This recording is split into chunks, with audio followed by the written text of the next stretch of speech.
I'll start from where we last spoke. Now, the thing is, we live in Europe, and there's people in America, Australia. Well, basically, we are in the West. We go to school, and whichever country we go to in the West, they're teaching us a similar history. Yes. And this similar history is not only found in the West, but it's actually found in Eastern countries like India, Southeast Asia, where else in many African countries, Latin America and Russia, except for one place, which is very serious, in the Middle East. So now, why does the world have one history and then the Middle East has another? Now, some people will say, China's got a different history, so has India. Not really, because China and India, their history matches the timeline of the West. Yeah, it will agree with the information that's in the West. For example, they'll say the printing press was made in Europe in the 15th century, around then, but then printing and paper came from China before then. So they will agree. They're not going to exactly be opposite each other, except for a few things that they've left there to show, hey, it's a different history, blah, blah, blah. So now there's a similar thing in India. Yeah, you'll find that they've got their ancient Aryan civilization and the Vedas. And then whatever's in the Vedas, the way it's passed down, it will match the, official world timeline in history. But now one place does not match: the Middle East. Now, we in the West, no matter what, the moment you mention Islam or the Quran, no. Okay, then sit there accepting the pathetic history we've got. That's what we can do. Yes. So now nobody wants to have a look at it. Yes. Apart from Anatoly Fomenko came along, he's a professor at Moscow State University. He came along with a very huge team of hundreds of people who were helping him do the research. Yeah.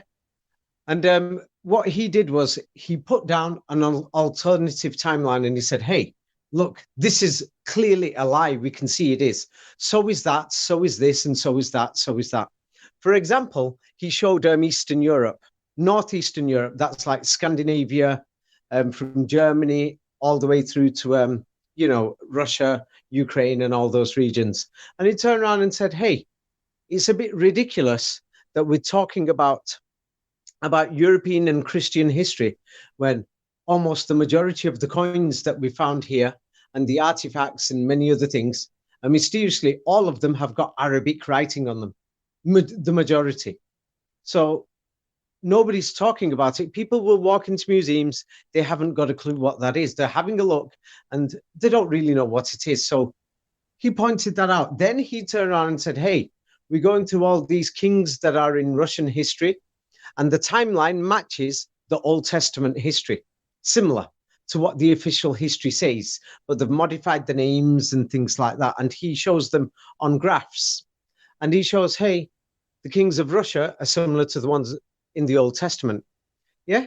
And then he shows that the similar timeline is used for the kings of England, for the kings of the Roman Empire, for the kings of the Byzantine Empire in Istanbul, for the kings of many other nations. He shows, hey, they just copied it from nation to nation and they just changed the names. Yeah, I've pointed this out in my books. That's a great discovery that Anatoly Fomenko has made.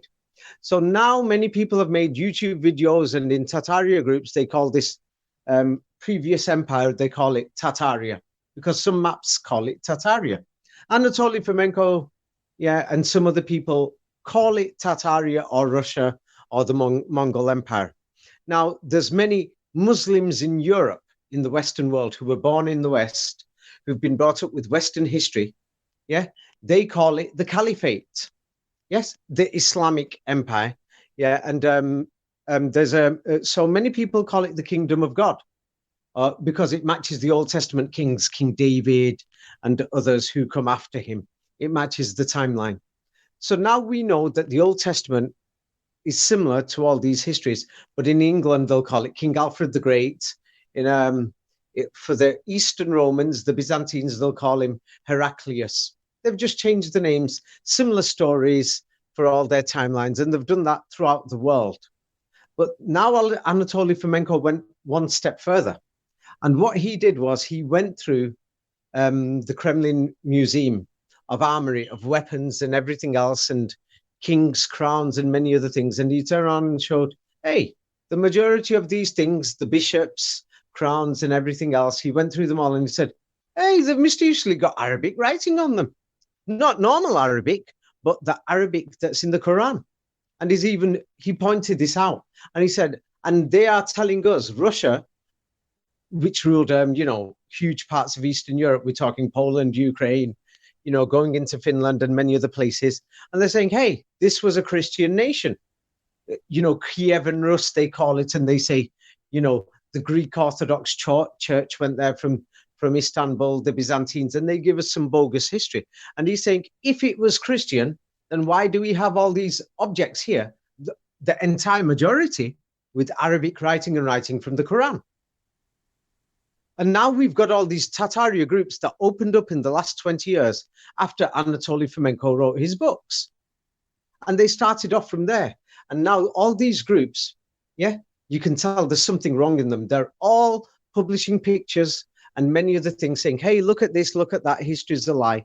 But there's almost a complete silence. Nobody wants to mention what Anatoly Fomenko said and what he's shown. Nobody wants to talk about it. They're all saying, look at these great, amazing buildings. But nobody is, and they're all saying, hey, yes, it's Tataria, it's the previous civilization. But nobody is turning around and saying, hey, it was Arabic. It had the Arabic Quran. Now, we've got that problem in the East, but now let's go to the West. We've got another problem here because we've got the Knights Templar. And what they've told us about the Knights Templar is that the Knights Templar were parts of the Crusades and they were fighting these so-called Muslims. But then we've got down from records, which, the dates cannot be verified. Anatoly Fomenko and others have said that these records are more recent, probably 200-300 years old. But historians claim that they're many centuries old. But they still say that the Knights Templar had a leader with a beard who was called Muhammad, who they call Baphomet or Mehmet or Muhammad in English, modern English. So now we've got another problem. Who the hell were the Knights Templar? So we've got, and these Knights Templar, they were supposed to be financing all these great, amazing Gothic churches and other amazing buildings in Northwestern Europe, like France, Germany, Holland, England, and many other places. Right, that's the prime cover story, yes. Yeah, then when we look at these Gothic churches, the most amazing and the biggest ones are supposedly in Spain. But in Spain, there's that much Islamic history that it's been difficult to hide because Spain is economically backwards. Eastern Europe is economically backwards. As you know, the Iron Curtain only fell recently, in the last 30 years. So that's why the cleanup operation to delete history has taken longer. And the land is a lot more bigger. So in Western Europe, they've managed to delete, destroy, and do many other things to, buildings, modify them and everything. So now when we talk about these Gothic churches, there's many of them in China. There's all these Tatari groups. Nobody seems to mention them. They're all over China. They're all over China. You'll find them in India. So the thing is, for example, Ahmedabad city, I went to visit one of them. And it's like a great, amazing Gothic style building. And they're telling us, oh, no, that's a Muslim church, a mosque. That's what they're telling us, saying it was built in the Middle Ages. But then when you have a look at the full building, everything, you think it's identical to many buildings that you see in Western Europe. So now in Western Europe, we've got Spain. The biggest Gothic cathedral in the world is over there. And that is supposed to be a mosque that was just converted into a church. So then that raises the question, what exactly are Gothic cathedrals? Then we've got Anatoly Fomenko pointed out that Vienna Cathedral, Vienna was supposed to be like the heart of the Holy Roman Empire. And they said that, hey, these so-called Muslim Turks, they came through Hungary, you should know that through Hungarian history, and then they invaded Vienna. Yes, twice. It's always the great story, at least 2 times, and that's usually how they give the reasoning for why there would be cultural influence. Yes. Now we've got a problem. This so-called Muslim army that came has got Christian crosses on their flags, as well as the moon and star. And then they're attacking the city. And then we've got documents that are supposed to be from the 15th century, but they could be later. It could have actually happened in the 16th or 17th century, because they played with the timeline. But we've got the Gothic cathedral there, and on top of the Gothic cathedral, for over 100 years, there was a star and a moon there, and then it was removed in the 17th or 18th century, which is very suspicious. Yeah, and they're telling us that's a Gothic cathedral. Then that raises the question of what is the function of these Gothic cathedrals? Many people are saying cathodes, that are found in microwaves and many other things. Cathode, cathedral, is a similar word. Now, when you go deeper into it, they're telling us that after the 15th century, the printing press, they printed millions of books in the 15th, 16th, 17th, 18th centuries. Yes, before Napoleon Bonaparte. And most of the books were in languages like Latin and French. Now, the thing is, so they're printing thousands and thousands of books in Renaissance Italy, Machiavelli, many other books. Now, we've got a problem.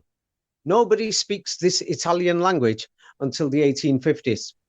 Oh, even then, only 1% of the people could speak it, only a little bit. Like when you've got foreigners who come into Europe who could just about speak a few words, And then they're telling us we've got all these great libraries in Europe. Go and have a look, amazing libraries with Italian works, Renaissance, blah, blah, blah.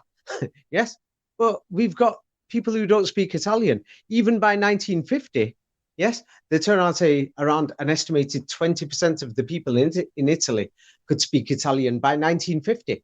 So what about all these books? They all seem like forgeries. Then we've got the same problem in France. Apparently, during the French Revolution, 90% of the people in France did not speak French.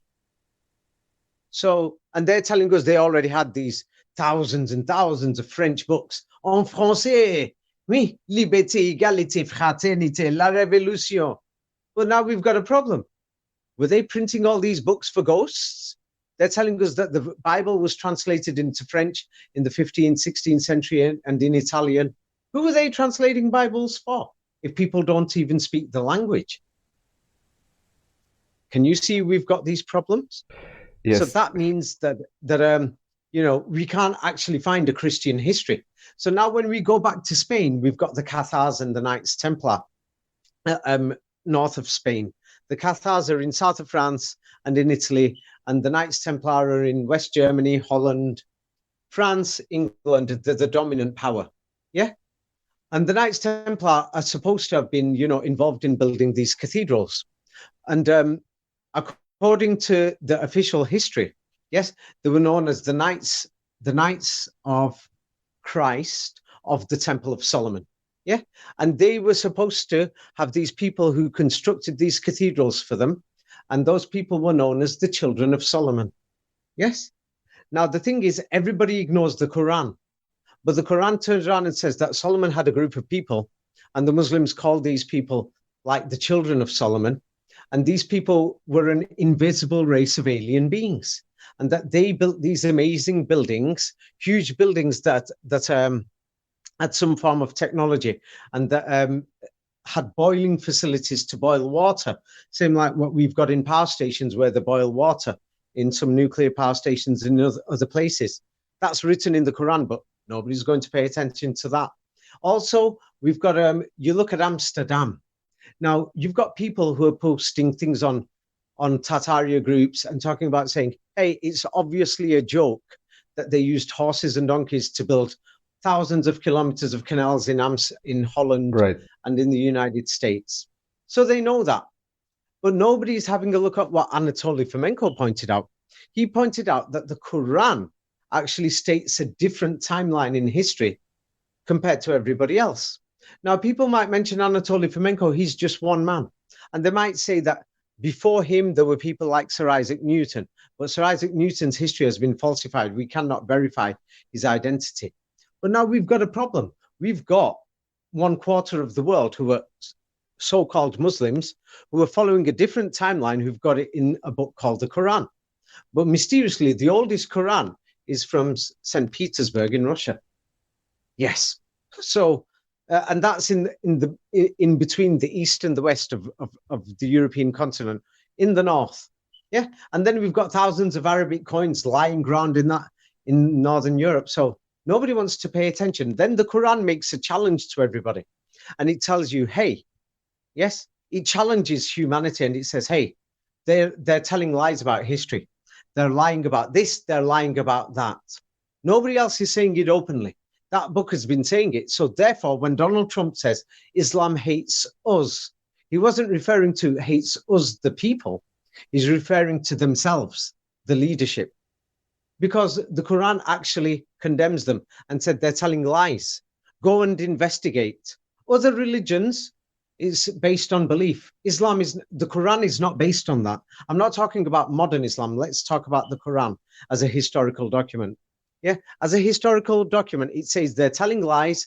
These are the lies they've prepared. This is what you are going to find within their lies, etc. It tells you. Yeah, there's many things. So if I may ask, for example, just because it fits in, and I had recently seen the contributions by Michelle Gibson, and she's talking quite a lot about the Moorish Empire and the potential that, let's just say, there would be black-skinned people potentially as civilization builders as part of the real Native Americans that then got supplanted by modern Americans, whatever this may be. There's many theories. There's many theories, and many people, are talking about, and they talk about, for example, there's the Moorish. But now, if you've read my books, then when the Spanish went to the Philippines 500 years ago, they called that city Moorish city, Manila city. It was called the city of the Moors. Yes. So the definition of Moors can mean many things. Now, for example, many people, can you imagine in 1,000 years' time, they're trying to figure out our history today? Yeah. Now, many people will say that was a history dominated by the Europeans. But somebody else could turn around and say, no. It was, a great Chinese civilization because China is supplying all the goods for the last 30 years to the rest of the world. Yeah. So somebody else will say, no. It was the Soviets, because we in the West, we seem to think that, we're the majority. Yeah. But then the Soviets could say, hey, nah. Somebody else will say, no, there was another civilization called communism. So it will be debatable, and people will be arguing, was Venezuela and Hugo Chavez, was he a communist or was he a Democrat? Because he got elected, but he had socialist policies. So but then was Hugo Chavez black? Was he white? What was he? So these things can carry on going round. But if we it's like, for example, if we go to India, was India a white civilization or was it darker skinned? Now, that is a debate inside India itself, because in northern India, people have got lighter skin, that they look like, Mediterranean people. In southern India, they've got darker skin. Yes. That you could say that a lot of them look like Africans. So there is a huge war going on inside India itself, on blogs, on many posts. So now when people are talking about Moorish civilization, it's like there's people who are talking about Tartaria. Some people, Russian nationalists, will call it Russia. Other people are going to call it Tartaria because that's how they've seen it on maps that are found in Western Europe. Now, other people are going to call it the Caliphate, because they're from Muslim nations. Now, anybody there's not many people who follow the Torah or the Old Testament, they're going to say, no, it was the civilization of the kings of the Old Testament. Then there's going to be, right-wing Christians, if they're into the Tartarian subject, they're going to say it was the kingdom of God. So some people will call it Moorish. So we can call it many different things. But the main thing is there was a global civilization just 2 or 3 centuries ago. We can't define the exact moment. Would one of the parts of the cover-up in modern history potentially include what we understand as the Ottoman Empire? Oh, the Ottoman Empire, it's because it covers the Middle East. What happened there, that looks like one of the last stands of Tartaria. Right. I'll explain why. It's because if you go to Chechnya in Russia, that's next door to Iran, not far from Iran. It's in southern Russia. So we're talking it's very close to the Middle East. We are going to see Germanic people living there, Germanic tribes, and Scandinavian people living there. Yeah, which is not normal. And those people, if you go and talk to them, they're going to say, we only arrived here in the last 100 or 200 years. We ran from North and Western Europe. Now, if you go to Turkey also, you are going to see that up to 20% of the people are from Northwestern Europe. That they are going to tell you, we retreated from Western Europe, and they're mysteriously Muslims. Yes, so it means there must have been a huge Muslim presence, and they left. And the rest of the story of how Islam was destroyed in Western Europe is actually in my books. It's a long story. But let's get back to the Quran, because I'm sure you've seen my recent posts on Facebook.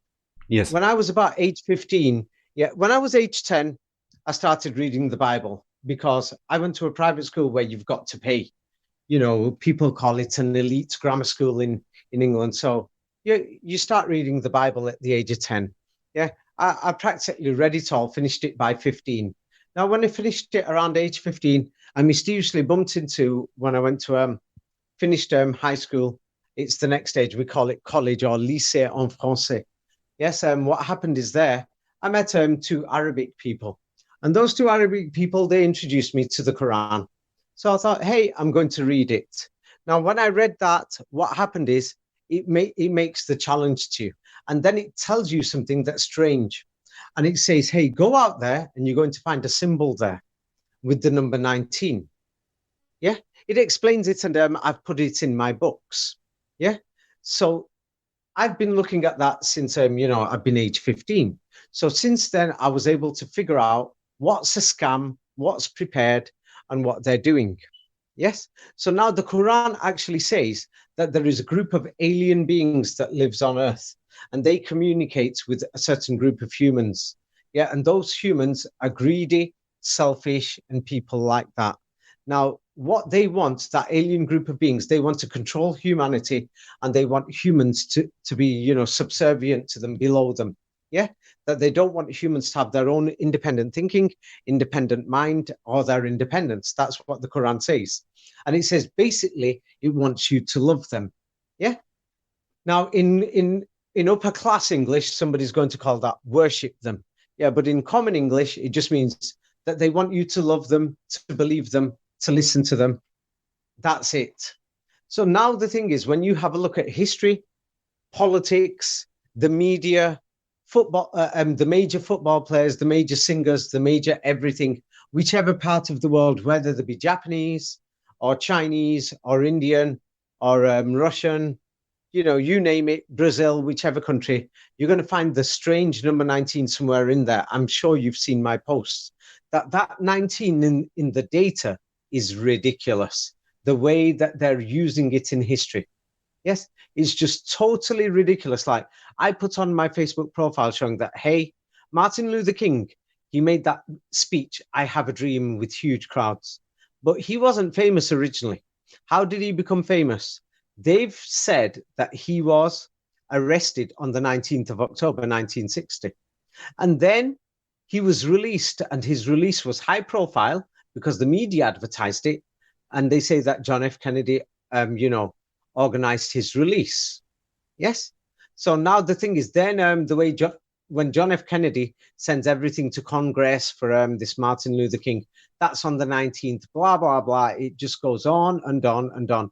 It's just a joke. It's just ridiculous the way that they're using the number 19 for here and there and everything like that. I don't know how to say it. People have got to actually read my books and go through it. So, like, for example, they say that for NASA, they've been using 1.9 billion or something per year.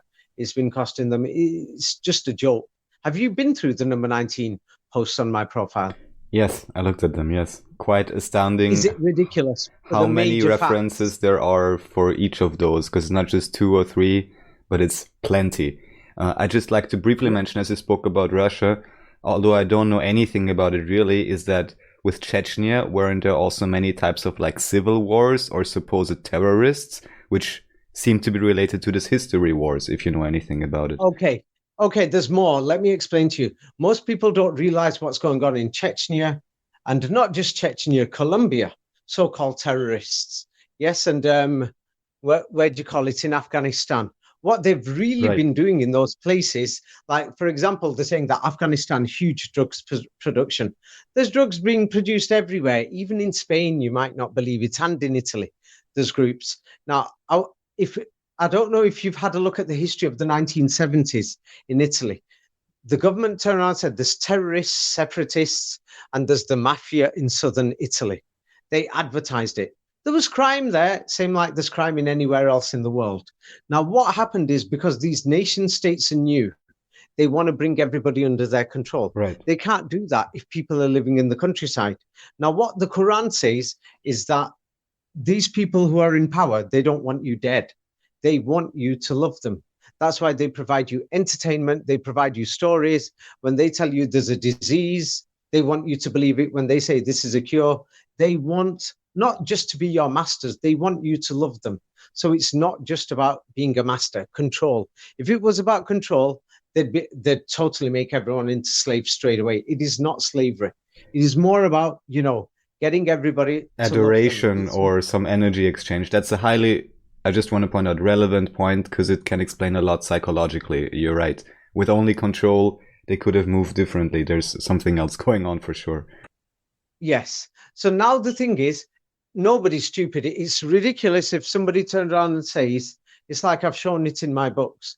You could take a photograph in the morning and you'll see the position of the sun in the sky in one place.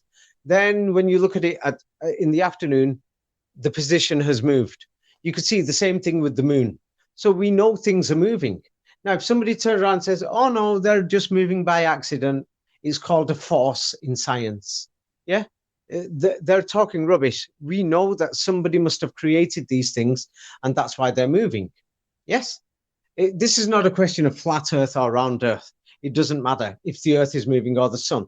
I'm trying to say there's movement. Now, for something to move, somebody has to make it move in the first place. That's how we know that everything's been created. So now the thing is, to do with the number 19, the Quran tells you you're going to find this. And then it says that there's 19 angels that are stood basically on the doorsteps of the fire of hell. Yeah. And then it warns you and says that when you find this, you will know who's speaking the truth. Yes. And I wrote my books first. I put the posts later, because if I put these number 19 things, last year when I started writing, people won't know what it's about. I wrote about the history first so that then they can go through it. Yeah. But the other thing is, anybody who had the Quran anyway, already many years ago, would already know these things. I know these things not because I'm any more smart or intelligent or better than anyone else. It's because I read the Quran and it says, hey, go and have a look there. You'll find this, you'll find that. And that it's exactly how it said. That's what I found. And it said, hey, the timeline, hey, it was like this. Anatoly Fomenko had a look and said, hey, yes, it's true. It's a lie. It's a joke, this timeline in history. And then the Quran says, hey, these buildings were like this. This is the person who built them. This is how they constructed them. Now, in these Tartaria groups, people are saying, hey, it's impossible. We know they couldn't have built this with horses and donkeys. But nobody is going back to somebody like Anatoly Fomenko, who made this subject famous all around the world. Everyone's ignoring it. Or maybe it's deliberate. Maybe a lot of the posts in these Tartaria groups are now done by, agencies that are, with the world system. Basically, as you can see, it's just a joke. Yeah, I'll give you an example of World War I. Now, this will make you think, what the hell? Yeah, it's just going to make you think, what the hell? Let me just have a look now. The Battle of Amiens or Amiens. Yeah, right. It says that 19,000 Allied soldiers were killed or injured. Let's have a look. It just goes on and on. It's just ridiculous. It's just ridiculous, the data. Somewhere in there, they'll have something that if it's not on the 19th of the month, then it will say somewhere to do with the number 19. Or Marilyn Monroe. What's her story? John F. Kennedy. Yeah. What his oldest photo, yeah, or one of his oldest photo is while he was in Harvard team. He was the 19th player. Yeah. John F. Kennedy organizes the release of that Martin Luther King. And then for Martin Luther King, oh, look at this. It's called the King Bill. And it was passed on October the 19th, 1983, for a national holiday law for Martin Luther King. It just goes on and on. Oh, yeah, the civil rights legislation that John F. Kennedy introduced in 1964 was introduced on the 19th of June. It's just ridiculous. You know, Marilyn Monroe, she sings, "Happy birthday to you, Mr. President," not even on his birthday, May the 19th. Oh, Marilyn Monroe, she does her first ever acting audition on the 19th. I forgot what date, but it just goes on and on. That if you have a look at it, you think it's just ridiculous. You know, it's just ridiculous. It goes on. Like, for example, we're told about the US, China, and Taiwan, blah, blah, blah, on the news. Then it turns around and says, the number of US troops after World War II in Taiwan reached its highest level in 1958 at 19,000 US troops. You'll find that in the media. So it just goes on and on and on. Like, for example, Trump orders the withdrawal of US forces from Syria on the 19th of December. You know, the big dates. The 9/11 Commission report, if you go through that, they say September the 11th, the day began with 19 hijackers getting through a security checkpoint. That's the first sentence on the Commission report. Then it's going to turn around and say, then the next suspicious thing happened at 8:19 a.m. Flight attendants and passengers began reporting hijackings of the aircraft via airphone or whatever. That's the next thing. Then the next thing that happens in the 9/11 Commission report, it says airborne aircraft decided to take defensive action, but this did not come until 9:19 a.m. when a United Flight dispatcher, Ed Ballinger, took the initiative to begin blah, blah, blah. Can you see it? It's just ridiculous. This is the official US government report. Of course, nobody's bothered to read it, but it's got 19 all over it. Now, that report is what they're going to teach in schools in 50 years' time. That somebody could be doing an essay or a dissertation for it when they're age 15 in school saying, this is 9/11. That's what they're going to be reading. It's just a joke. 19 hijackers started it. Then it got reported of the hijack, 8:19 a.m. Then what do you call it? Yes, airborne. They took defensive action, 9:19 a.m. It just goes on and on and on. It's just ridiculous. Like, for example, most people don't know the Nazca lines. You'll find this in many Tataria groups. They're going to say, it's so amazing. The Nazca lines in Latin America. We don't know who made them or how they made them, but look how suspicious it is. It covers an area of 19 square miles. That's what I mean. It just goes, it's just, and then it turns around and says the width of the lines are 33 centimeters. Now, the number 33 comes second after the number 19. Yeah, my book explains that. So it's like anybody who goes through that straight away will smell it. Yeah, will think, this is suspicious. You know, we'll understand it, you know, a few things. You know, oh yeah, France, when they were talking about Fukushima nuclear power station, whatever scam, you know, Fukushima blowing up. Yeah, they turned around and said, France is now very worried. They've got 19 nuclear power stations. Oh, John F. Kennedy's history goes through it with the number 19. Jacqueline Kennedy, she died on May the 19th. You know, it just goes on and on and on. You know, oh yeah, then his brother, Robert F. Kennedy, was assassinated by a man who was born on March the 19th, and that's got 19 written all over it. Blah, blah, blah. It just goes on and on. That it just sounds like a joke. I really don't know how else to say it. Oh yeah, for example, the Boxer Rebellion, 1902 in China, 19,000 soldiers, marched to Beijing. And at that time, it was called Tatar City. You know, so it just goes on and on and on. You know, oh, the Sudan war conflict, 190,000 people dead. You know, 190 is like 190000. Syria's civil war by 2014, when it was in the media. We're talking about how they report things. They reported it saying, there's been more than 190,000 people dead. How the hell do they know? Why does it have to be 19? Oh, yeah, look at this. It says, Chairman Mao Zedong, he built bunkers and tunnels underneath Beijing, 19 miles of space underneath the city. Oh, yeah, because Beijing's got an underneath city. So it just goes, oh, Charles Dickens, his Christmas Carol, December the 19th, it was published.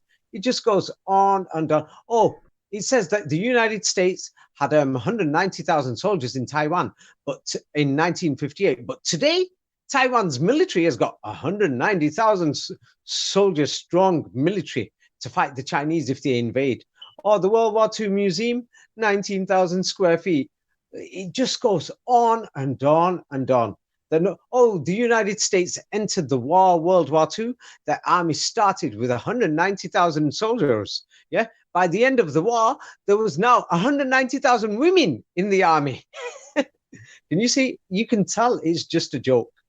It's just a joke. The working hypothesis here, just briefly, would be that this is used to completely construct events and dates, or as a cover-up, or simply to have something real happen, and if the numbers don't match, just change them for the magic.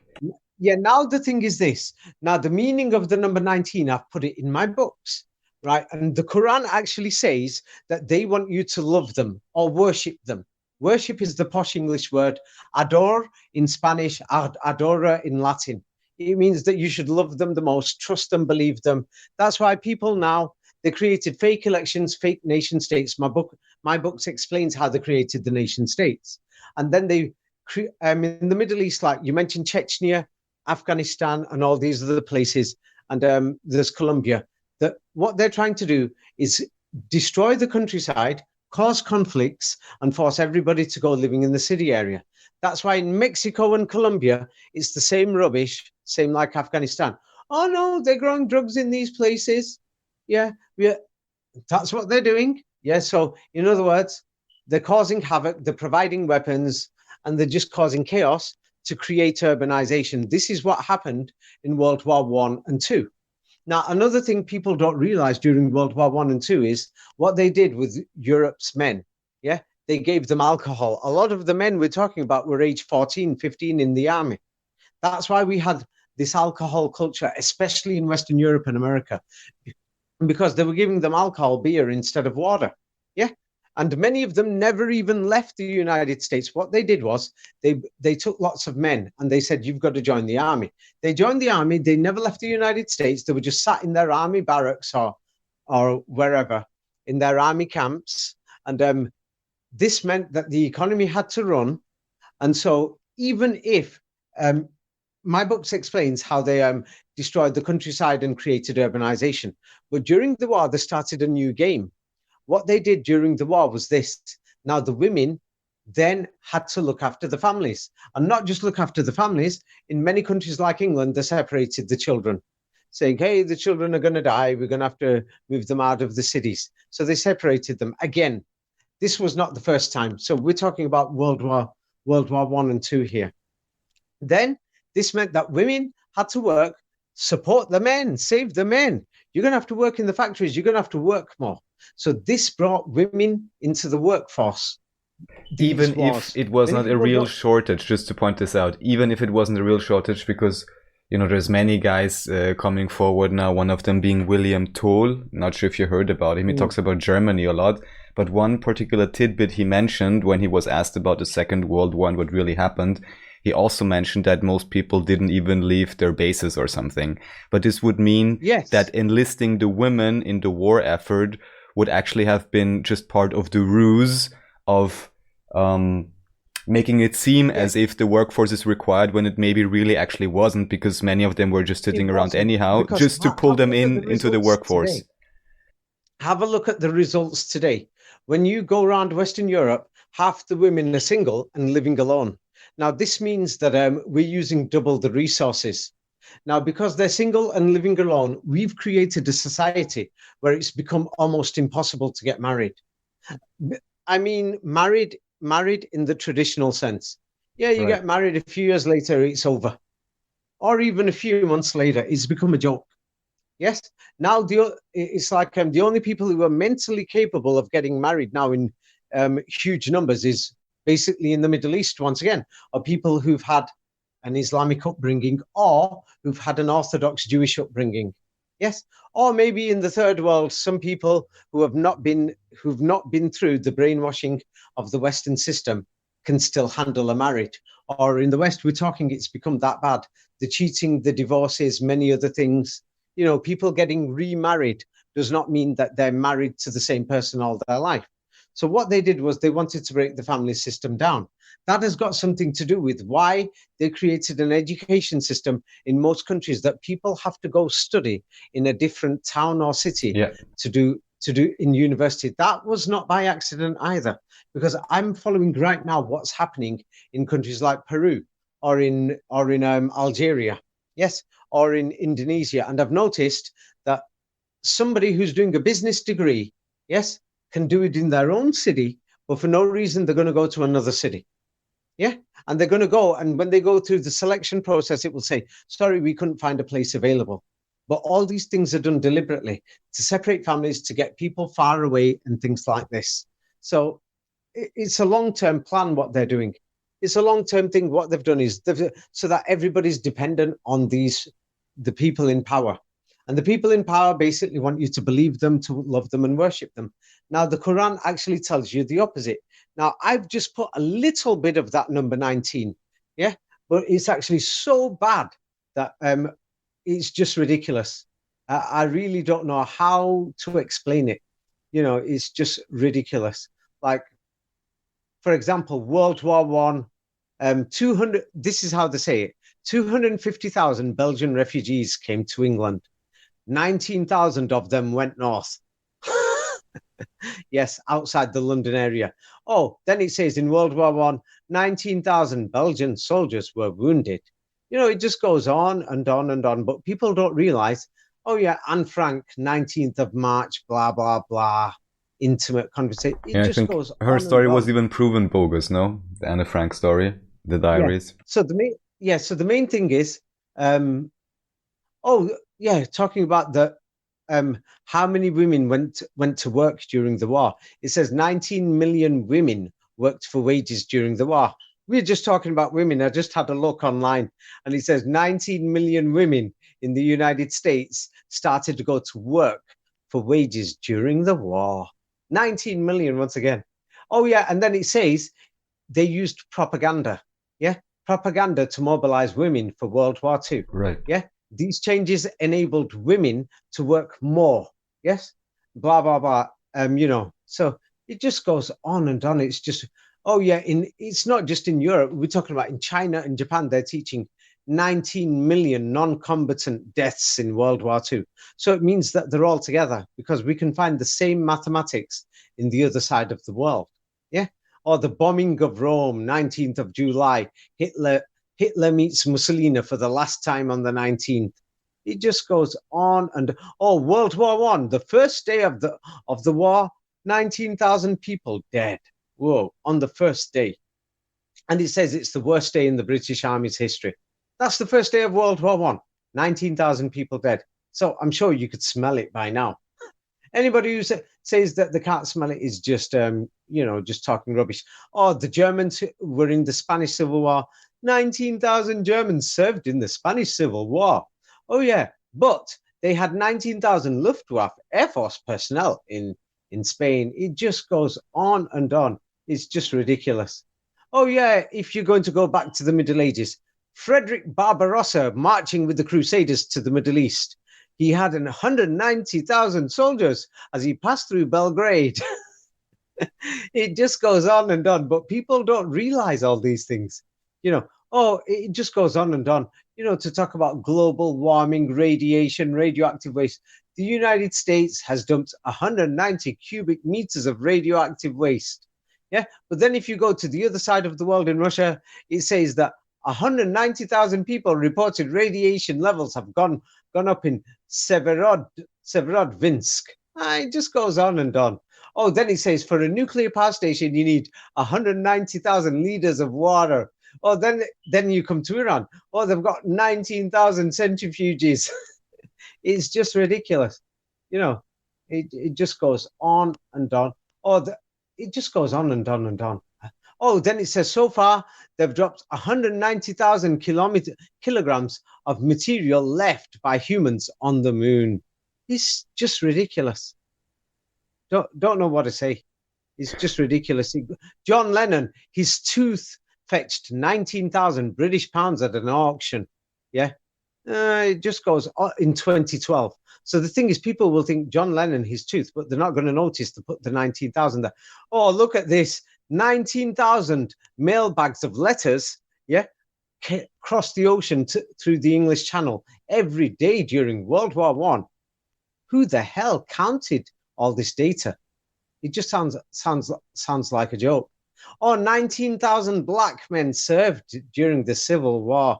It just sounds like a joke. It's just ridiculous. Oh, yeah, during the Civil War, the major battle, the Battle of Sharpsburg. Yes, 19,000 soldiers wounded. The Civil War. Oh, yeah, the race riots that started in 1919, you know, Ku Klux Klan, everything developed around that time, started on July the 19th. It just goes on and on and on. I really don't know how. Oh, the Sichuan earthquake in China, 2008, 19,000 school children died. Oh, yeah, the earthquake started 19 kilometers or miles underground. That's where it started, where the cracks started. You know, it just goes on and on. You know what I mean? Yeah. So it just goes on and on. I'm sure you've practically got the hint. Oh yeah, by now that for sure. yeah, And I there's also too much. I read the books, and all I can say, I'm not revealing it now. Everyone should check out the books. But just to mention, anyone with the most basic numerological skills can Yeah. understand what the 19 is about. Yes.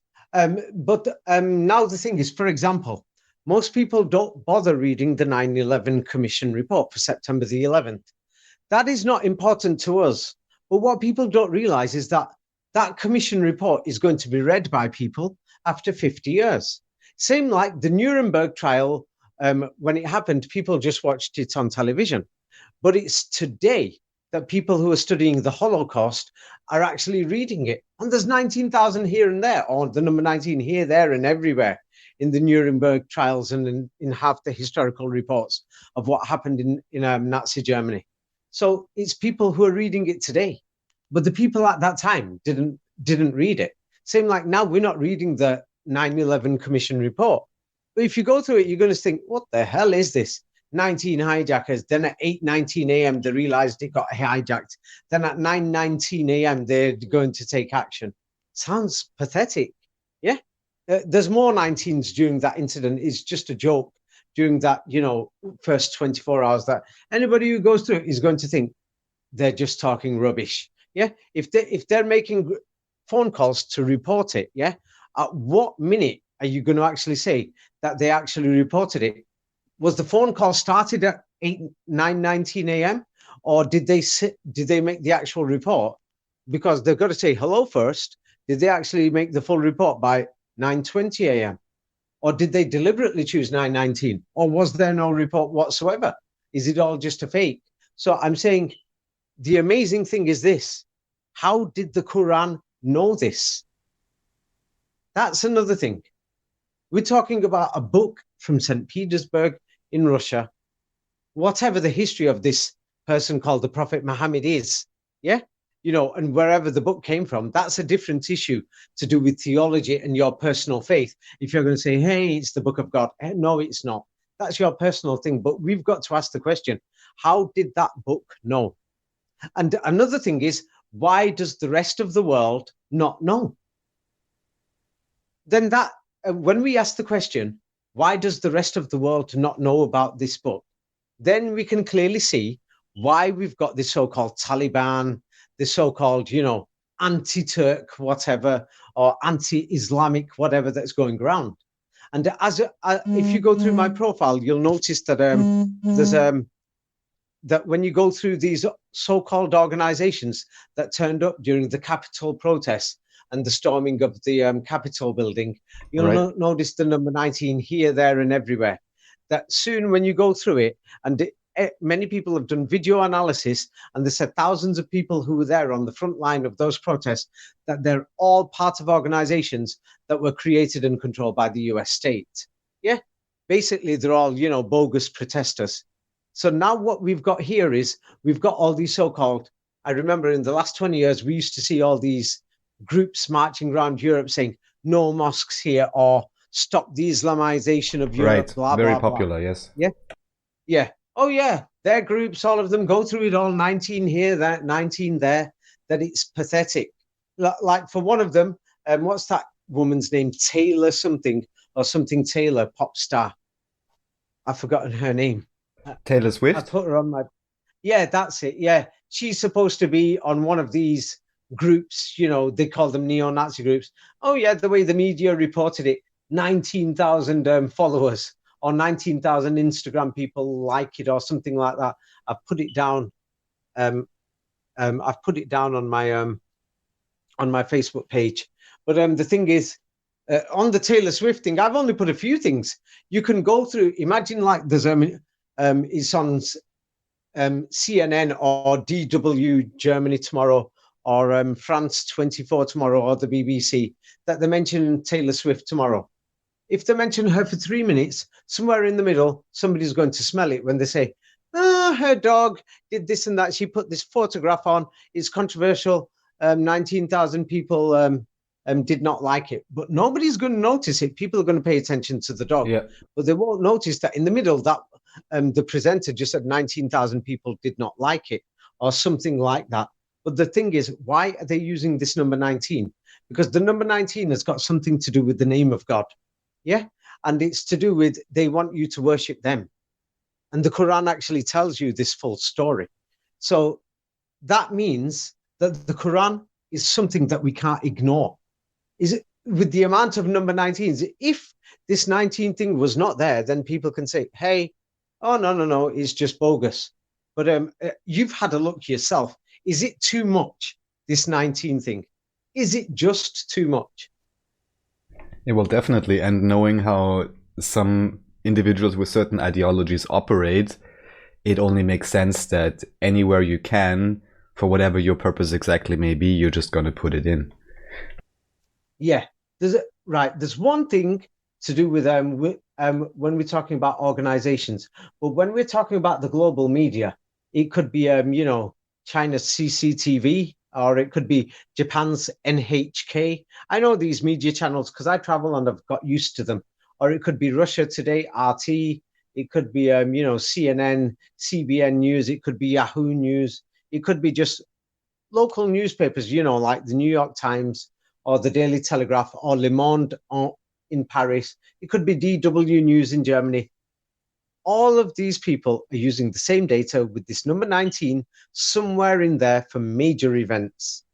Now, the thing is, if they're all using it and they're all saying the same message in the same news, it means that it must be organized. Now, if they were using it in opposing ways with, conflicting data, then it will mean that, hey, they are all against each other. But because they're all showing it in a uniform way, yes, and they're all saying the same data, then it means that they're all together. Yes? If they're all using the same data, like, for example, this is impossible. I'll show you. It just sounds ridiculous. Iran has got 19,000 nuclear centrifuges. The United States says that Iran is a state sponsor of terrorism on the 19th of January. On the day the nuclear talks start, the Iranian currency drops to 19,000 per dollar. Then this nuclear compliance deal ended on the 19th of May. Yes, then the Iranian prime minister or president turns around and says, hey, this nuclear deal is no good. We need 19,000 megawatts from our power stations. And this demand is 19 times higher than the current output. Yeah. And then at the same time, the United States, FBI, CIA say, we've just confiscated $190,000 of nuclear equipment that was going to be smuggled into Iran. Blah, blah, blah. It just goes on and on and on. It just sounds ridiculous. Then they say the oil exports dropped to 19,000 barrels a day because of the UN sanctions, which were enforced by the United States, the former sanctions, which were reinforced on the 19th of September. It just sounds like a joke. Yeah, but nobody, oh yeah, and they're saying this has affected Iran's economy and their GDP is only $19,000 GDP per capita. Yeah, but now Iran's going to survive because they've just signed a new contract even with the sanctions of 190,000 barrels of oil to India. Yes, and because the Iranian businesses are suffering, many people decided to go online, and 190,000 new businesses have just come online. And so now Iran is angry and it's threatening the United States, and it says, we will target your 190,000 US troops in the area. Can you not smell it? It's a bit too much. Yes. Too much indeed. I do have a bonus question in relation to all the history. Just it's another one of these off the cuff things, but just to anyone, and I've investigated this now for years and watched all kinds of things, but still there's so many loose ends anywhere with all the relabeling and the confusion. And I know we didn't get it down for the last conversation. So is there anything that you can say about what is generally called Gypsies, Roma and Sinti, or whatever other denomination they have? Because it's quite interesting that even within the modern nation states, you have these, some of them landless, some of them already settled, but always kind of having an issue with this particular group. Now, if you live in Central Europe, let's say Hungary, a lot of the Roma have got mixed race. Some have got darker skinned, some have got light skinned. So we can see they've intermarried with people. Right. Now, where I am in Manchester, in England, we've got Gypsies here, but they look like Northern Europeans, Germanic people. Yes. So then you've got Gypsies that if you went to Russia, to Saratov city is in central Russia, central Western Russia. Yeah, you've got Gypsies there that just look like French people in appearance. So when we're talking about Gypsies, we are not talking about a group of people. And Gypsies sounds, and many people have said, is Egyptians. Right. Yes, that's another thing. So now some of them claim that they came from India. Yes, their ancestry. Then a lot of these maps from the Renaissance, which many people say are forgeries, made in the 18th century, actually showed that India is actually Egypt to North Africa. Yes. That's another strange thing. So now the strange thing is we cannot label them as a race, because we've got Gypsies in Scandinavia who are, who just look like, Russians. Yes. And then we've got Gypsies that are in Russia. So it means that it was a term or a label that people just decided to call people who did not urbanize, come into city areas, because they're one of the last few people who did not want to come into the city areas. Yes, that they managed to survive, especially in mountainous regions in Eastern Europe, like in Romania and in Hungary and in other places where it was difficult to get them out. But the thing is, in Eastern Europe, they found it a bit more difficult. Yeah, no, they found it difficult to stay in the mountains, so they eventually came down.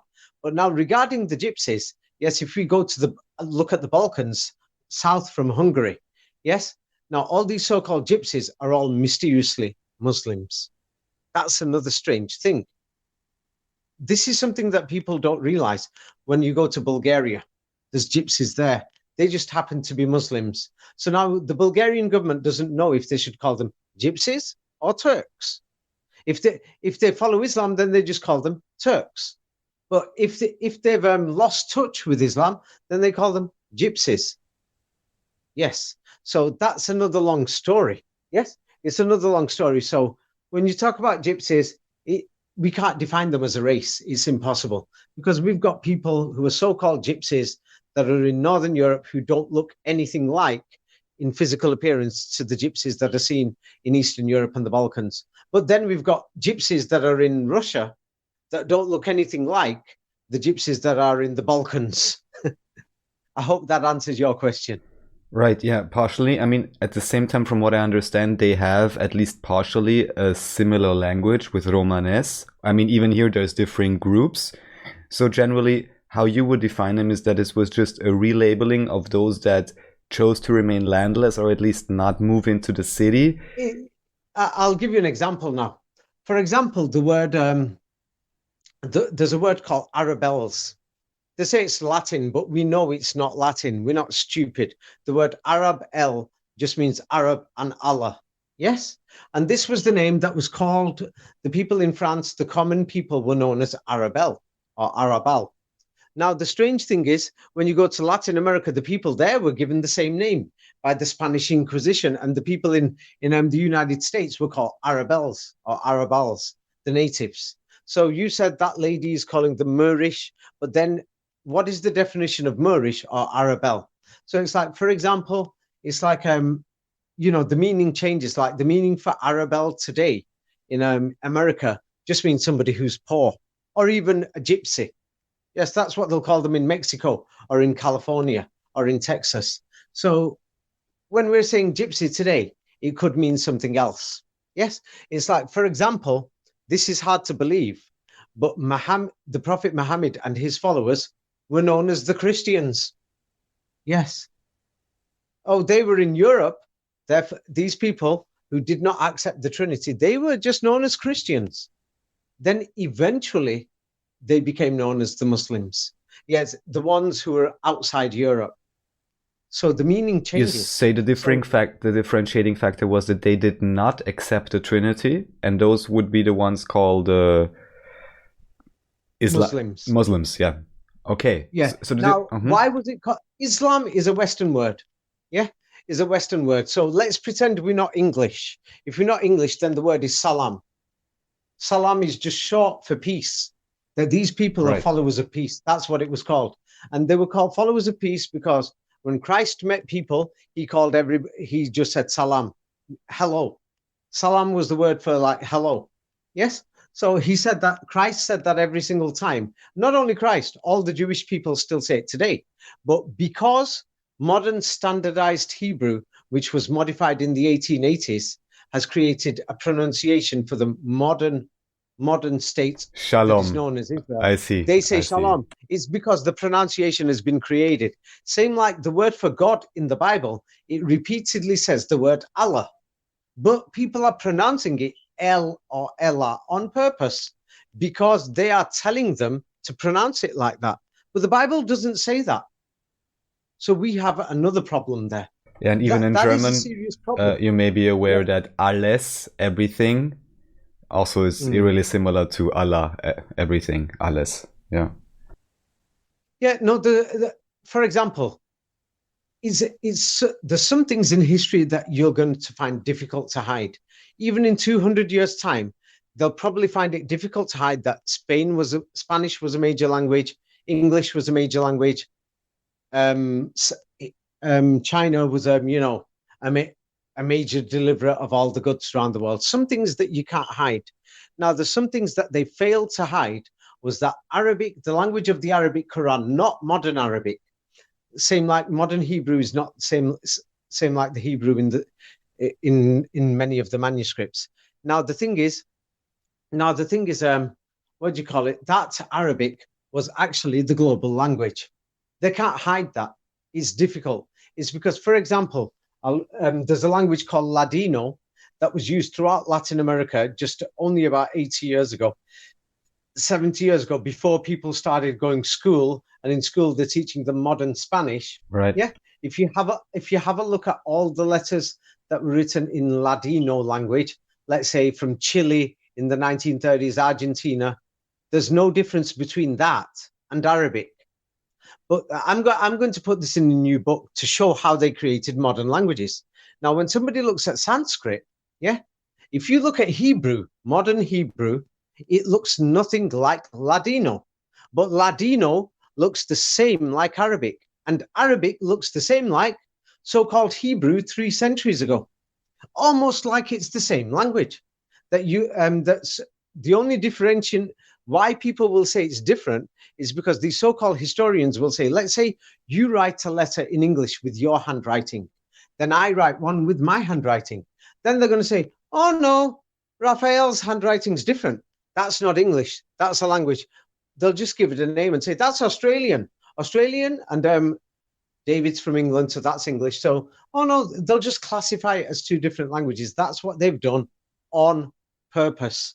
It's like I'm somebody, it's because I've been studying many languages from a young age, international languages. Yeah, it's because I studied French for 5 years in high school, then 2 more in university, and I studied Spanish for 5 years. So I was naturally into languages. Then, because I really wanted to travel, I thought, hey, I want to become an international person. So I studied Chinese, Japanese, yeah, Arabic, Indian, what's the other language? Turkish, Russian. I studied quite a few. I studied German for a year, but didn't manage to learn much. I'm not going to lie about it, but I did study it for a year. But it's Now, the certainly main thing obvious, is, just to briefly mention, even with just mainly, in my case, Romanic language, so English, German, French, all the parallels are obvious, and then it gets really strange with all the Middle English and so on, how they try to tell you. Yeah, it's difficult to put together. They tell us something, but where is the proof? Their proof is they're going to show us books from printing presses. Yeah, exactly, which are almost all reframed and rewritten with the stamp of the Jesuits, even if on the Bello Tartarico, because I always wondered with many medieval languages. Nobody has a look at who the Jesuits are. The Jesuits mysteriously formed in France, in Paris, right? When you hear this, you're going to think, what the hell?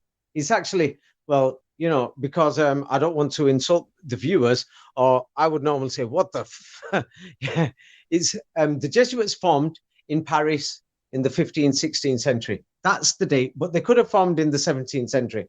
Around that time, yes, to say after that, 200 years later, to say that in Paris, they dug out the graves of everybody, yeah, and they put them, in the Paris, they call them catacombs, under the city. And they say there's millions of bones, yeah, mysteriously bones, and they're neatly organized, yeah, right. That almost like it must have taken thousands of people to do that. And you know how the average person is going to react if they were supposedly Christian or even Muslim. Muslim and Christians are similar, or even if they were Jewish. Nobody in their right state of mind is going to get hold of all these bones and start burying them. Now, the strange thing is, these type of bones, like in Paris, that are under the city, we're talking about the Jesuits, I'll get back to them. They're found in many places: Poland, Hungary, Italy, Spain, Germany. You'll find them, Czech Republic, many other places that you'll find these strange places with thousands of bones. Rome, yes, for example. So now the thing is, what the hell's going on here?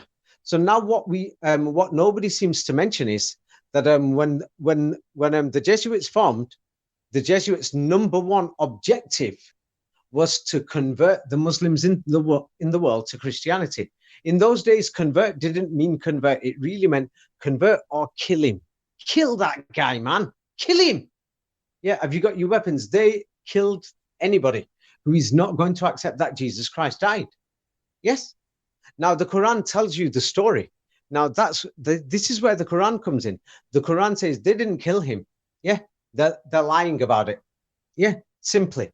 So now the Quran and the Torah has got some problems with it. But let's get to what Islam says. Islam says that what happened is that there was a group of people. Yes, there were Jewish priests. The Quran says it. The Bible says this also. This part is still there. And Anatoly Fomenko confirms that, showing that when Slavic emerged, Arabic was the language of religion in Russia. And he says that for the Slavs, in the Slavic language, the word Jew meant priest, Judah. It didn't represent the children of Israel. Now, the Quran also differentiates that. And so the thing is, it says that there was a group of people, yeah, that they wanted Jesus Christ dead. And because they thought they killed him, that's why they then realized they didn't kill him. But then they wanted him dead because Christ came to fulfill the law. Fulfill the law means that, hey, Christ prayed. There's no difference between the way Christ prays and the way the Muslims pray today. If you actually open up the Bible, washing their heads, hands and feet, and then bowing on the floor, facing the direction of a building or somewhere that they say is the house of God. And the Quran says it doesn't matter which way you pray, east or west, but just do it that way for convenience. Yeah, so that you know what you're doing. It practically says that in Islam and in the Quran. So we don't see any difference between what Christ did and modern Islam. Yes. So now the thing is, it says that these people did not like the law of God. So what they wanted to do was cancel the law, make sure that nobody followed, because they want you to worship. Yeah. You call it Satan, call it aliens, call them whatever. They want you to worship them. So what they said was Christ died and your sins are forgiven. So therefore, the law is no longer valid. That's what it was all about. And that's why when the old law is dead... Shifting of responsibility, just like today everywhere. It's interesting, yeah. Go on. Yeah. So that's what the Quran says it was about. So the Quran says that, and the thing is, it says that somebody else was there and it wasn't Christ who got crucified.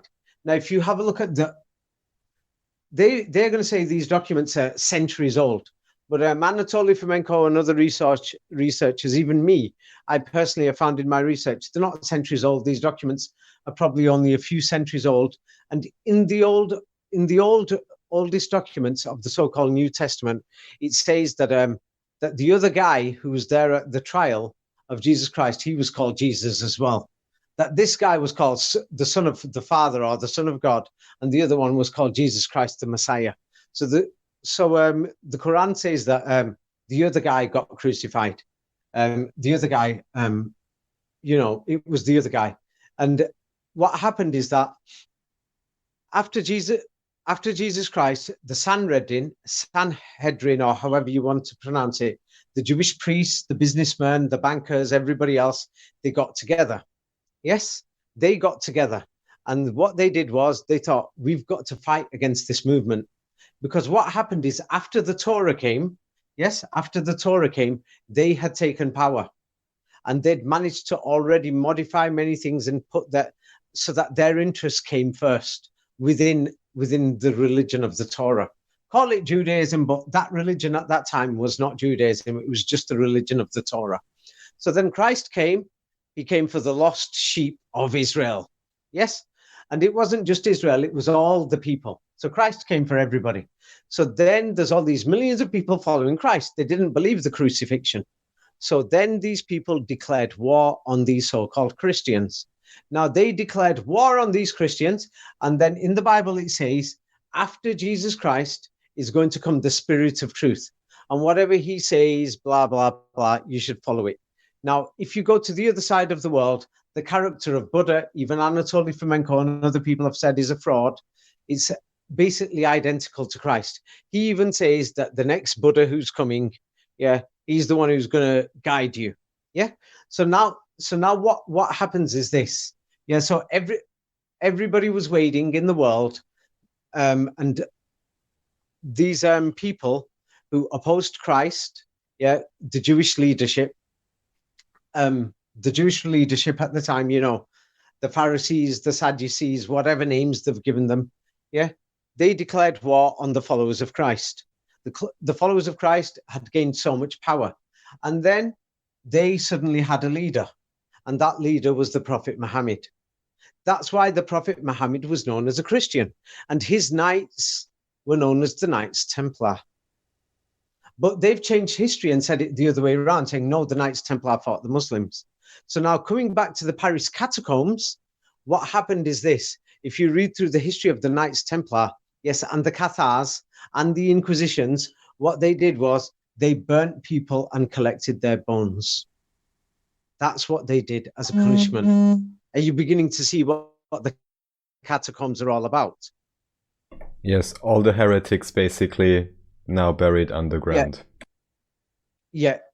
So what they did was they burnt them, they collected their bones, simple as. So, and that was, Anatoly Fomenko says that was around the 17th century, or, just before the time of the so-called Napoleonic times. So as you can see, it's beginning to make sense, whereas they are telling you some bogus history saying, oh no, there was no space in the graves, so we dug out millions of graves. We dug them all out. We cleaned them, made them clean from graves, and wiped them and put all the bones together. That doesn't make sense if you're going to get bones out from underground, which has got soil and dirt on and everything for many centuries, and then you're going to polish them, clean them, and then put them together. Are you beginning to see what I'm saying? And then dig out Paris to bury them under the buildings and everything else under Paris. It just doesn't make sense. So have you got that part? Indeed. So, and just in general reference to the idea of the manipulation of history, I'm sure you have heard of the so-called Mandela effect. the idea that Yes. certain Okay. things change retrospectively, just Okay, because now the thing is this. yes, go on.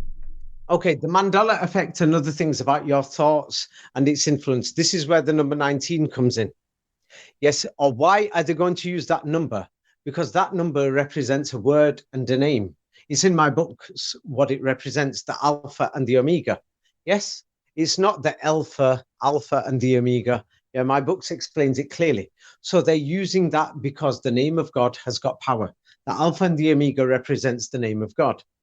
So that's why they're putting 19 this, 19 that everywhere, because they know that that has got, a creative effect. Yeah, that it affects things. Yes, and it affects the way you think. And now there is a secret to do with this. Now, everybody is going to talk about the Kabbalah, blah, blah, blah. All these people are talking, and nobody is bothering to even say for 1 minute the word Kaaba they're going to say is Hebrew. But we cannot find an ancient Hebrew language. We can't seem to find it. That most of the Jewish books, from a few centuries ago, are written in a handwriting which is identical to Arabic. Or they're going to give it strange names. But anybody who knows, handwritings or goes through them, I'm going to put it in the future book because it's just so simple to see. Yeah, what do they call these things?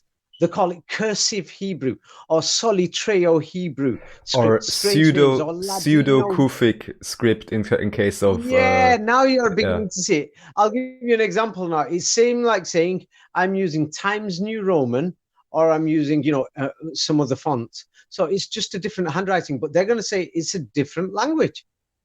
I'm going to draw it out in books because I've been through the Hebrew alphabet and Arabic alphabet since the age of 15. And I've been through them all and I thought it's just a joke, different handwritings. So I went through many of these things, even for Sanskrit. Sanskrit is actually Arabic, but a different handwriting with lines on it.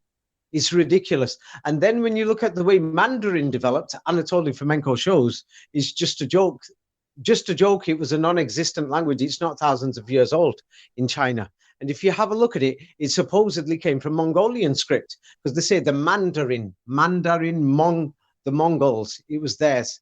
Now, the thing is, we can't seem to find these Mongols. All we could find is Beijing was called Tatar City, which is one of the worst conspiracies I've ever heard. Nobody has ever heard of Tatar City, that Beijing was Tatar City before 1900. Nobody's even heard of this. Nobody even knows Chinese weren't even allowed there, that they migrated to the north. Almost nobody knows about it. It's that in itself is one of the biggest conspiracies. And then these people won't even allow Chinese in their cities. Yeah. So now the thing is, the way that they've got their alphabet and their writing, that was Arabic in itself. But they're saying, no, it's Mongolian.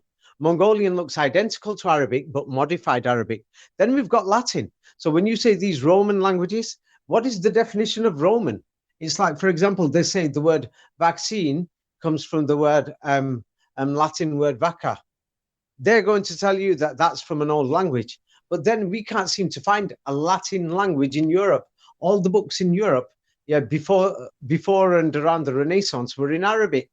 Yeah, and there's too many remains of Arabic coins, Arabic writing here and there that we can't deny it. And then the word vaccine, they say, come from vacca, the Latin word. But then they're going to say, oh no, that's from the Hebrew word, similar, vacca. But then in Arabic language, it's also vacca.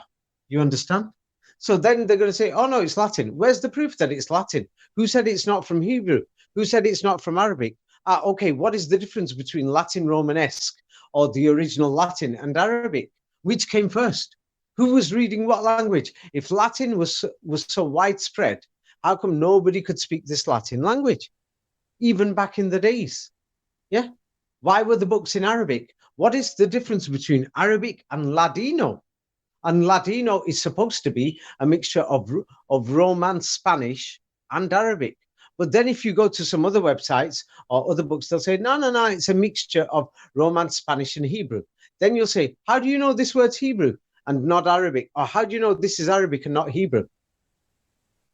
So, but then what makes it simple is, if you go all over the world, because we're looking at a global civilization here, then you cannot bring Hebrew into Tatar City. It's clearly Arabic. then you can't bring Hebrew into Manila in the Philippines because we've got no Jewish presence there.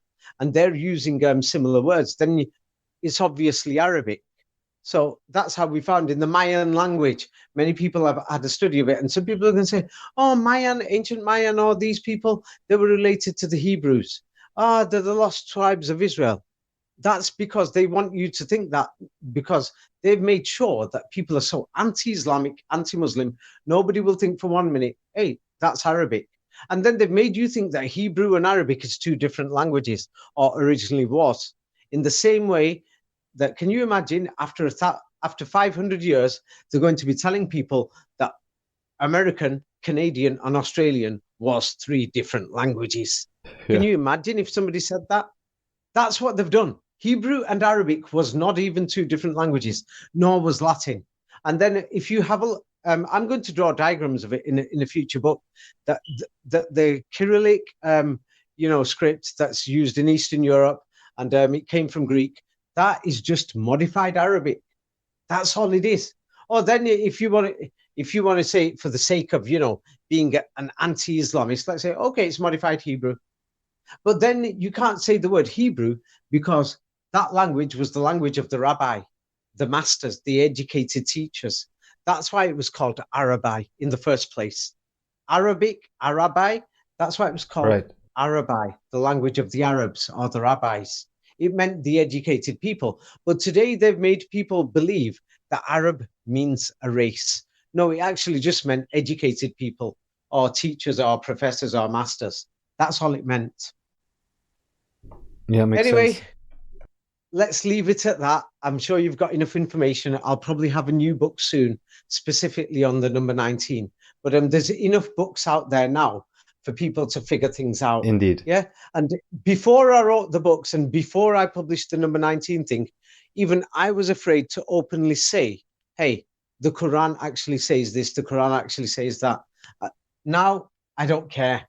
Yeah, it's because Anatoly Fomenko, what they did was, in the end, when he wrote everything down and he said the Quran's got a different timeline, and he shows that, hey, the Quran is showing Christ didn't live at that period of time, nor did Moses. They lived in this period of time, etc. They labeled him a Russian nationalist. Yeah, I'm not pro or for or against anybody. Now, if somebody's going to say, hey, the Quran has got that alternative version of history, yes, it shows that they're challenging this new world system. Right. That is, yes, they're challenging them. Now, if somebody is going to ask me from a religious perspective, this religion, that religion, I am not talking about religion here. I'm not trying to say, hey, you follow this religion or that, or support this or that. What I'm trying to say is that this is something so big in history that our side of the world has been told so many lies that it's a joke. And mysteriously, that book is telling you to wake up. And that book is followed by an organized, over 1 billion people. And they're on the other side. Now, the thing is, if they're on the other side, it means there must be something. There is something wrong. That these people don't want to integrate when they come into Europe. They want to preserve this language that's in this book. And they're telling us, hey, no, this was the original language.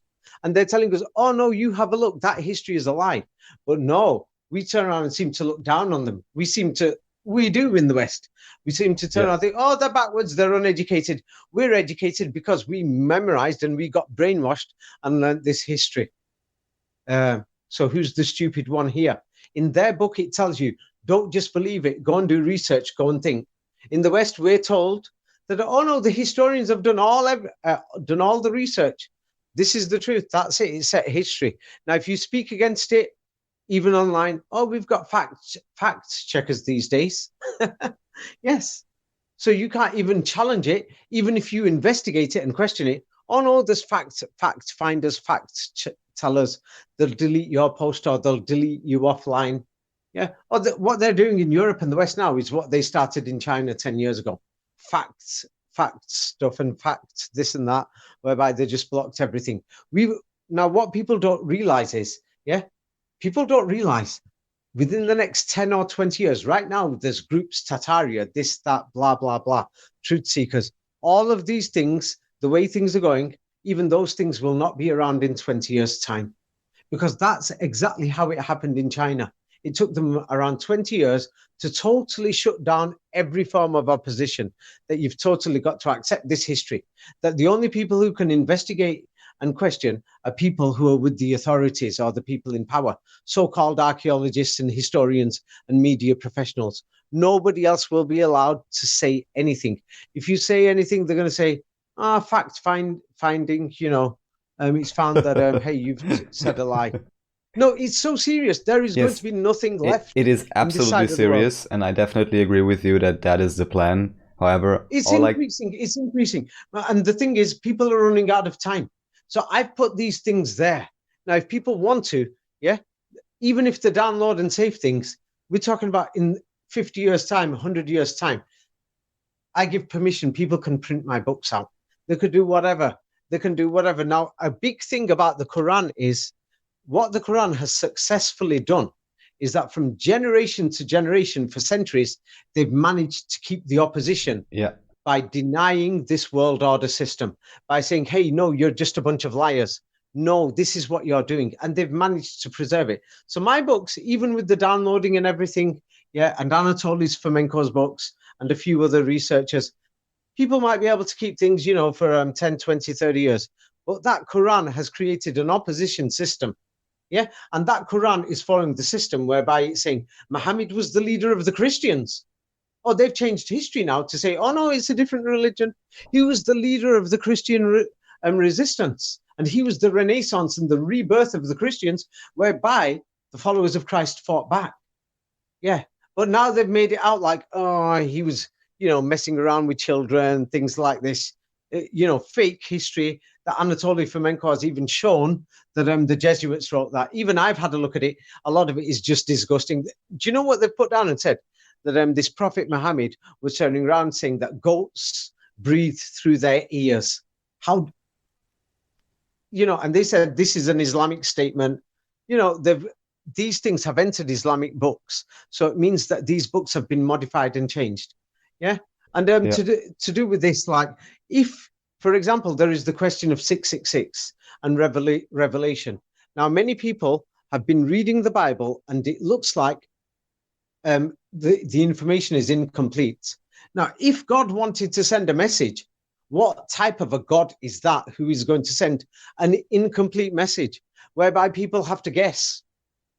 But what people didn't realize is, what if they've modified and deleted most of the information to do with the 666, and the other 80% has survived within Islam? That's why they don't want you to look there.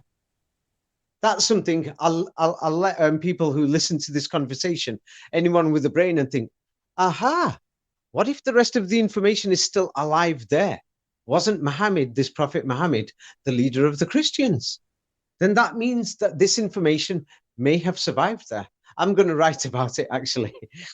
So let people look for it there. It's because they've made sure that no one's going to look there. No one's going to look there. Indeed. Because do you know what people do? I'm from Manchester. And what you see is when people think, the Bible's full of rubbish, full of lies, then people think, I'm going to be a Buddhist. Yeah, exactly. And or they'll think, okay, I'll have a look at Hare Rama, Hare Krishna. They sound a bit off it, but bit crazy, but I'll have a look. But Islam, no. The Quran, no. Okay, say no, and then you don't find out the rest of the 666. Say no and sit there and imagining, thinking, oh no, the information's there, and guess the rest. Oh, same like I've noticed, I've done experiments on the Facebook and giving out books. When you put a picture there or a video, people are listening to videos, and looking at pictures. But for the details, many people are going to be listening to this conversation. For the details, they're going to have to read. They're going to have to make a bit of an effort. To do with the number 19, there's no point in doing a video or talking, because they've got to actually look at it, the data themselves. It's like one person put a comment on my Facebook and said, hey, can't you just make a video? You can't. There's too much.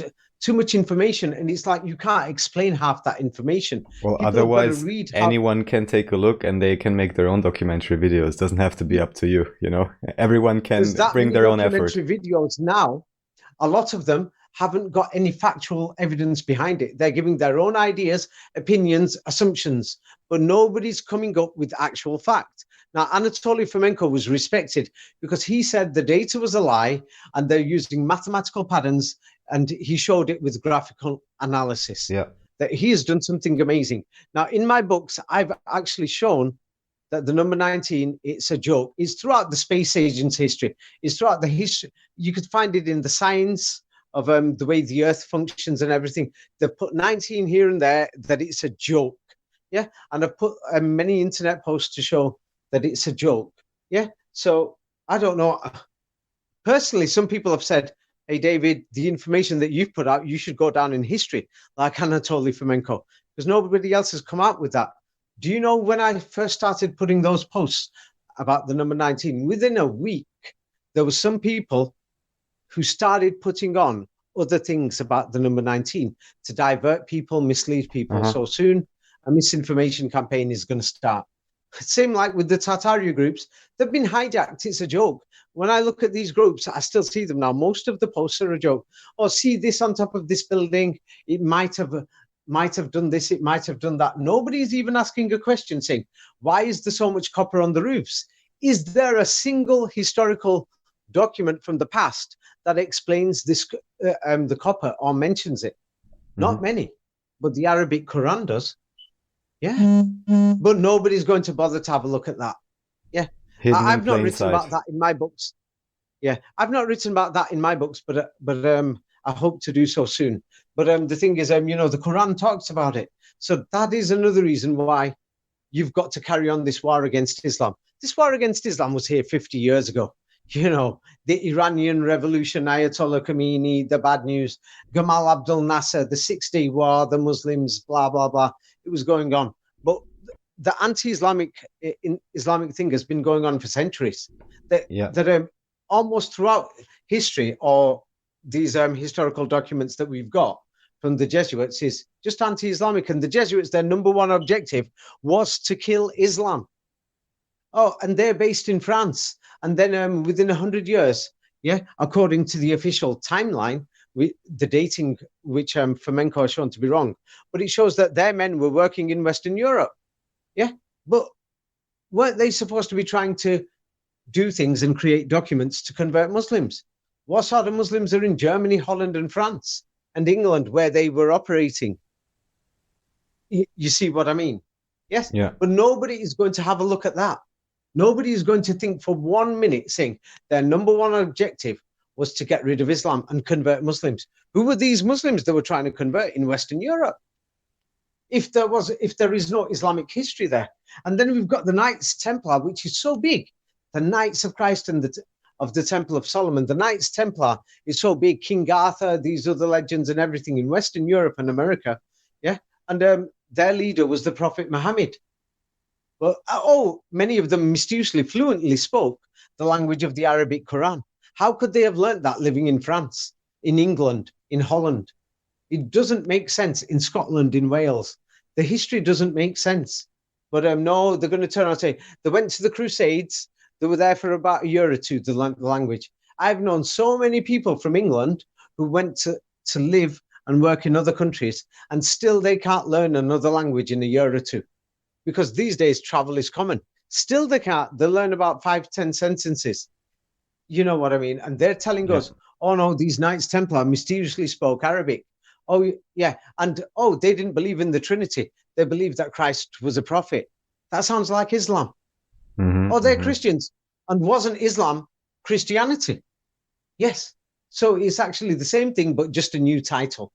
Yeah. Just a new title. You know, that's all it is. You know, anyway, let's leave it at that and we'll talk some other time. I'm sure there's enough there for you to reflect on. Now, the question of, is the Quran a religious document and is it from God or not? That is a religious question. Me, as a researcher in history, what it looks like is that true history is on the side of the Quran. That's what it looks like. Now, to do with religion, where you're going to go after you die, where you go before, where you came from, that is a matter of faith and something speculation at the moment. I haven't got the evidence for that. I don't know. I'm not going to make it up. I don't know what's going to happen to you or to me when we die, or if we're going to live again, or whatever's going to happen. Now, that is something else. But to do with history, it looks like the Quran is on the side of that person who was called Jesus Christ.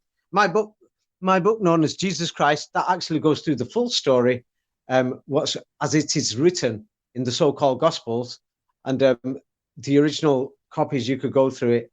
Yeah, you can find them online, and mysteriously it matches the version of events that's written in the Quran. Yeah, so it's like another surprising thing is these Muslims that are in Europe and America. I don't know why they're not picking up on these issues. Aren't we told on the television Islam is trying to convert everybody? Right. If they are, then why aren't they telling the world? They're in France, they're in Germany, they're in Austria, they're in Canada, Australia. It seems many are not as acutely aware of those particular points as you are. It seems more be like a subcultural that might be thing. one, but another thing is that we're told in the media that they want to take over the world and convert everybody. They don't seem to be bothering. Right. So it's not exactly what the media is saying. So it's clearly a lie. Because if they really wanted to and they're making an extra effort to convert people, they would be going through these points themselves. Now, if I found it just by reading the book, then I'm sure that they would have found it. So Islam is not what they've told people it is. Yeah. Or there is modern Islam. They've created these fake books, fake whatever, that even Muslims are following those things. Right. People have got to be careful of. I'm saying that the Quran as a historical document, yeah, when it comes down to it, and the history that's in the Bible and the history that we found in Western so-called historical books, the Quran actually challenges them, and the history doesn't match with what they are saying. Yeah, and the buildings, that are in the middle of nowhere. We've got Gothic churches that just seem impossible, that they're built with horses and donkeys. Like, for example, I put down a cathedral that says they built it with a few hundred people, which just sounds ridiculous in the middle of nowhere. Many cathedrals like that, throughout Europe and in other places around the world. So it's just ridiculous, the sort of history they've given. Yeah. Anyway, let's leave it at that, Raphael. Yeah. Thank you talk some other very time. Much. And my next book, I hope, is finished next month. Thank you. That's awesome. Yeah. We greatly appreciate it, and the truth shall prevail. Thank you very, very much. I hope so. Yeah. Okay. Take care. Yeah. Good. Have a nice day. Thank you. Bye.